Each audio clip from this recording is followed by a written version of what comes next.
नमस्कार, मैं डॉक्टर जुबेदा मिर्जा, सह आचार्य इतिहास, श्री कल्याण राजकीय कन्या महाविद्यालय सीकर।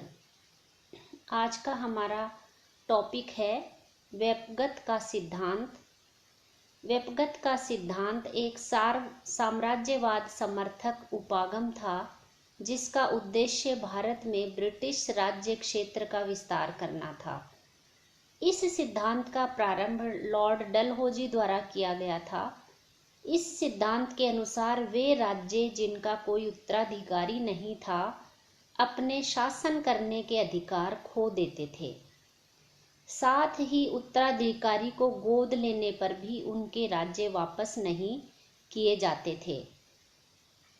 सतारा, जयपुर, संभलपुर, बाहत, उदयपुर, झांसी, नागपुर ऐसे भारतीय राज्य थे जिनका डलहौजी द्वारा व्यपगत के सिद्धांत के आधार पर ब्रिटिश साम्राज्य में विलय कर लिया गया था।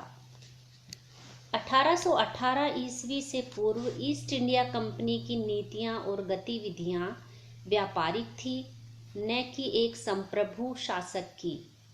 लेकिन इसके बाद उनकी महत्वाकांक्षा संपूर्ण भारत पर शासन करने की इच्छा में बदल गई, जिसकी परिणति पहले सहायक संधि प्रणाली और बाद में व्यापगत सिद्धांत के रूप में देखने को मिली। इन नीतियों को अपनाने का उद्देश्य राज्य के संपूर्ण अधिकारों पर नियंत्रण स्थापित कर उन्हें ब्रिटिश उपनिवेश बनाना था। मुख्य जटिलता उन राज्यों को लेकर थी जिनका कोई उत्तराधिकारी नहीं था। व्यपगत की नीति ऐसे ही राज्यों को हड़पने के लिए बनाई गई थी। इस नीति के तहत ऐसे राज्यों से उत्तराधिकारी न होने के आधार पर शासन करने का अधिकार छीन लिया गया।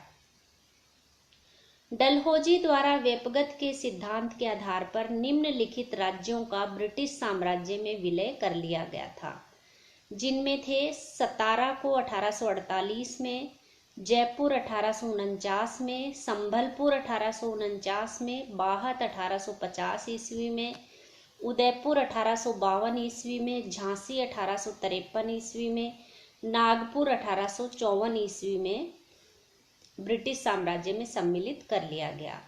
लेकिन कुछ समय बाद इस नीति के प्रावधानों के कारण जनता के मध्य काफी रोष पैदा हो गया और उड़ीसा के महान क्रांतिकारी सुरेंद्र देसाई ने व्यपगत के सिद्धांत के विरोध में आवाज उठाई।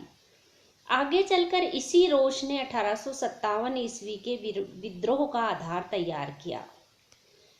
अब हम देखते हैं कि व्यपगत के सिद्धांत के मुख्य बिंदु क्या थे। सर्वप्रथम, साम्राज्यवादी समर्थक उपागम के आधार पर भारत में ब्रिटिश क्षेत्र का विस्तार करने की नीति अपनाई गई। यदि किसी राज्य में कोई उत्तराधिकारी नहीं है तो उसका विलय ब्रिटिश साम्राज्य में कर लेना। उत्तराधिकार हेतु संतान को गोद लेने पर प्रतिबंध। शासकों द्वारा गोद ली गई संतान को उपाधि और पेंशन देने पर प्रतिबंध। गोद ली गई संतान को शासक की केवल निजी संपत्ति ही उत्तराधिकार में प्राप्त होना। उपाधियों और पेंशन की समाप्ति। निष्कर्ष रूप में हम कह सकते हैं कि हालांकि ब्रिटिश भारत में व्यापार के उद्देश्य से आए थे, लेकिन संसाधनों पर एकाधिकार प्राप्त करने की उनकी महत्वाकांक्षा ने उन्हें भारत में शक्तिशाली बना दिया। व्यपगत का सिद्धांत वास्तव में विस्तारवादी नीति थी जो किसी भी तरह से अन्य राज्यों का ब्रिटिश भारत में विलय कर भारत में ब्रिटिश ईस्ट इंडिया कंपनी के राज्य क्षेत्र में विस्तार करना चाहती थी।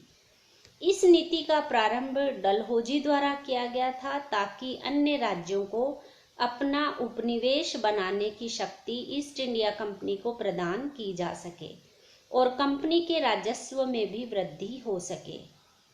इस नीति के कारण एक तरफ तो जनता के मध्य ब्रिटिशर्स की छवि खराब हुई, तो दूसरी तरफ इस नीति ने विभिन्न राज्यों के शासकों को ब्रिटिशों का घोर विरोधी बना दिया। बाद में यही 1857 की क्रांति का मुख्य कारण बना।